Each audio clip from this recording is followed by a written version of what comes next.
Hey guys, this is FixerMed. Welcome back to my high-yield anatomy review series for the USMLE Step 1, NBME CBSE, and NBME CAS examinations. In this series, I will be covering a broad overview of the discipline of anatomy across various organ blocks for these examinations. This will be part 33 of my multi-part video series of doing so.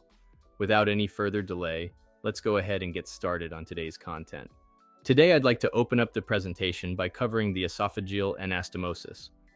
Esophageal anastomosis occurs between the branches of the left gastric vein, part of the portal vein system, and the branches of the azygous vein, part of the superior vena cava, within the lower esophageal wall.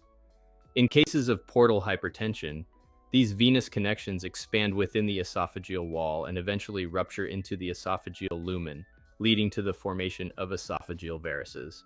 This condition manifests as hematemesis, characterized by the vomiting of blood. All right, moving on. All right, next topic. I'd like to cover the umbilical anastomosis.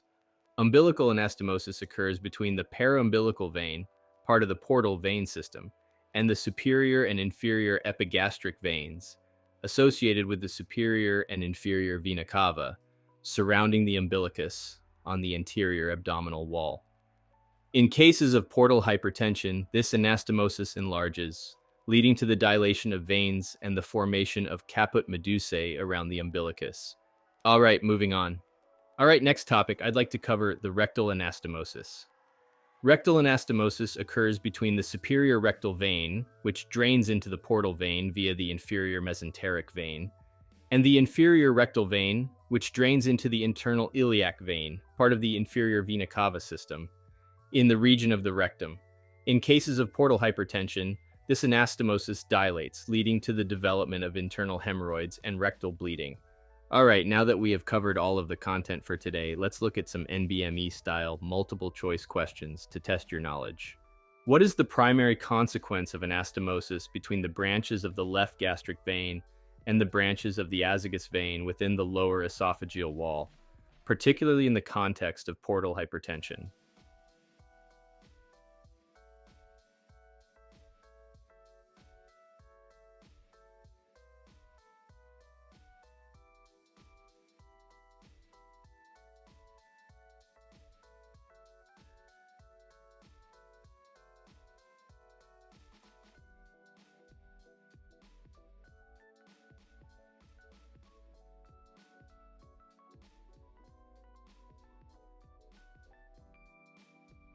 All right, I think I gave you guys enough time here. I'm going to move on to see what the correct answer is and what the reasoning behind it is. If you need more time, feel free to pause the video. Otherwise, moving on now. In cases of portal hypertension, the anastomosis between the left gastric vein and the azygous vein branches leads to the formation of esophageal varices. These varices result from the dilation of venous connections within the esophageal wall, which can eventually rupture into the esophageal lumen, causing hematemesis, vomiting of blood. Therefore, the correct answer is D, esophageal varices. All right, let's go ahead and see why the other answer choices are incorrect. The incorrect choices can be explained as follows. A, esophageal dysmotility. While portal hypertension can lead to various gastrointestinal complications, including esophageal varices, esophageal dysmotility is not directly caused by the anastomosis between the left gastric vein and the azygous vein branches, which primarily affects vascular structures rather than smooth muscle function. B, gastric ulceration. Anastomosis between the branches of the left gastric vein and the azygous vein within the lower esophageal wall primarily leads to the formation of esophageal varices in portal hypertension. Gastric ulceration, on the other hand, is not directly associated with this specific anastomosis, but rather linked to factors such as Helicobacter pylori infection, NSAID use, and excessive alcohol consumption. C, splenomegaly. While splenomegaly may occur concurrently with esophageal varices in some cases of portal hypertension, it is primarily associated with increased pressure in the splenic vein, leading to congestion and enlargement of the spleen itself. Splenomegaly is not directly caused by the described anastomosis between the left gastric vein and the azygous vein branches. E, hepatic encephalopathy. Hepatic encephalopathy is a neurological complication of liver dysfunction, typically arising from impaired hepatic detoxification of ammonia. It is not directly related to the vascular changes associated with the anastomosis between the left gastric vein and the esophagus vein branches within the lower esophageal wall and portal hypertension. All right, now that we have covered this question, let's move on to look at the next question. A 45-year-old man presents to the clinic with complaints of abdominal distension and prominent veins around his umbilicus. On physical examination, multiple tortuous veins radiating from the umbilicus resembling a caput medusae are noted.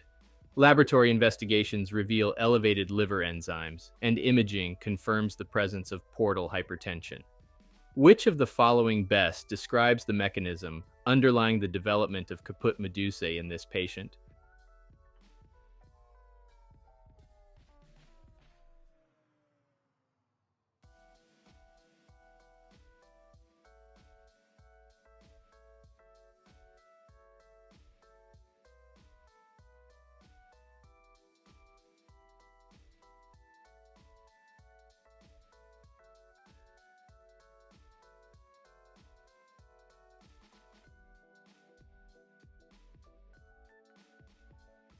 All right, I think I gave you guys enough time here. I'm going to move on to see what the correct answer is and what the reasoning behind it is. If you need more time, feel free to pause the video. Otherwise, moving on now. In cases of portal hypertension, there is increased resistance to blood flow within the portal venous system, often due to liver cirrhosis or other conditions that impede blood flow through the liver. This increased resistance leads to elevated pressure within the portal vein and its tributaries.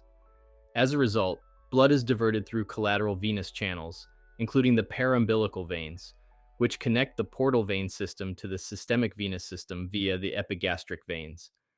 The increased pressure within these collateral vessels causes them to dilate, leading to the characteristic appearance of caput medusae, where tortuous veins radiate from the umbilicus outward across the abdomen. Therefore, the development of caput medusae is directly linked to the increased portal venous pressure in patients with portal hypertension. Therefore, the correct answer is D, increased portal venous pressure. All right, let's go ahead and see why the other answer choices are incorrect. The incorrect choices can be explained as follows. A, impaired hepatic venous outflow. While impaired hepatic venous outflow can contribute to portal hypertension, it typically leads to conditions such as Budd-Chiari syndrome rather than the formation of caput medusae. B, decreased hepatic arterial flow. While hepatic arterial flow may contribute to portal hypertension, it is primarily the increased pressure within the portal venous system that leads to the development of caput medusae. C, increased intrahepatic vascular resistance. While increased intrahepatic vascular resistance contributes to portal hypertension, it is the increased pressure within the portal venous system that directly causes the dilation of paraumbilical veins and formation of caput medusae. E. Reduced splanchnic blood flow. Reduced splanchnic blood flow may contribute to portal hypertension, but it is primarily the increased pressure within the portal venous system that leads to the development of caput medusae. All right, now that we have covered this question, let's move on to look at the next question. A 55-year-old man presents to the gastroenterology clinic with complaints of rectal bleeding and discomfort during bowel movements. Upon examination, internal hemorrhoids are noted. The patient reports a history of liver cirrhosis secondary to chronic alcohol abuse. Which of the following mechanisms best explains the development of internal hemorrhoids in this patient?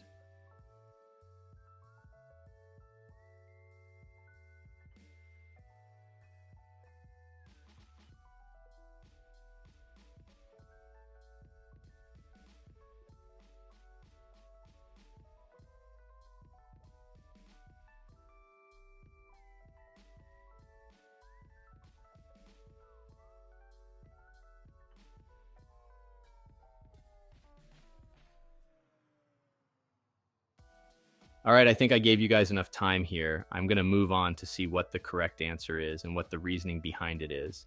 If you need more time, feel free to pause the video. Otherwise, moving on now. In cases of portal hypertension, increased resistance to blood flow within the portal venous system leads to elevated pressure within the portal vein and its tributaries.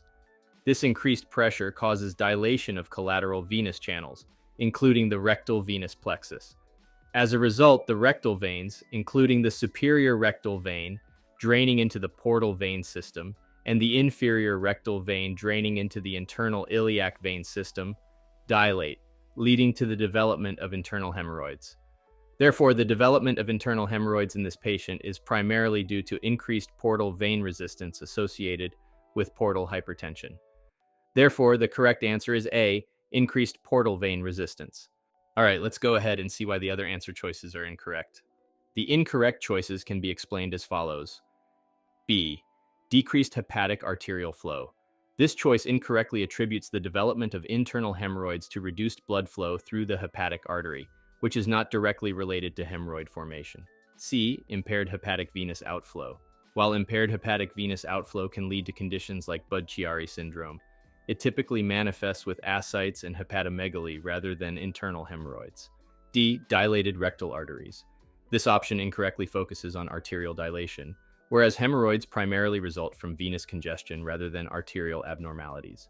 E, constricted rectal venous outflow. While it implies venous constriction, hemorrhoid development is more associated with venous dilation due to increased pressure within the portal vein system. All right, guys, that is all I have for the video today. As always, be sure to leave a like and subscribe to the channel for more videos like this if they are beneficial to you. If you have any questions, comments, or concerns, please feel free to type them up in the comment section below. Anyways, guys, this is FixerMed signing off. Be sure to have a great day, everyone. Good luck studying as always, and goodbye.